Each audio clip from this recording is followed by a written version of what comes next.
Colour എടുത്തിട്ടുണ്ട് same. ഇത് നമ്മൾ മെറ്റീരിയൽ എടുത്തിട്ട് സ്റ്റിച്ച് ചെയ്യിപ്പിച്ചു. അത്രേ ഉള്ളൂ. നമ്മൾ ഇനി ഫുഡ് കഴിക്കാൻ പോകുകയാണ്. എല്ലാവരും അവിടെ റെഡിയാണ്. പപ്പ ഒക്കെ വന്നെന്ന് തോന്നുന്നു. അപ്പോൾ ഇന്ന് ചെറിയൊരു ഹെഡേക്ക് ഉണ്ട് എനിക്ക്. ആ വെള്ളത്തിലൊക്കെ കളിച്ചതിൻ്റെയാണ്.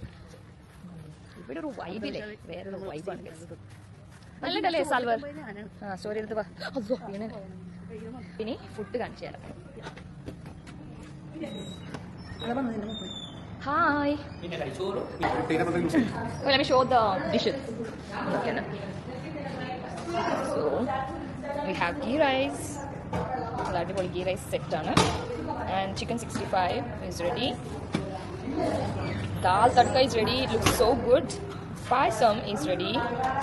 Same repetition. Paisam and dal. Chicken 65. Ghee rice. Huh? Oh, and ഇവിടെ ഉണ്ട് കേട്ടോ കുറച്ച് ഐറ്റംസ്. പപ്പടം, സാലഡ് ആൻഡ് അച്ചാർ. ദിസ് അച്ചാർ is so good.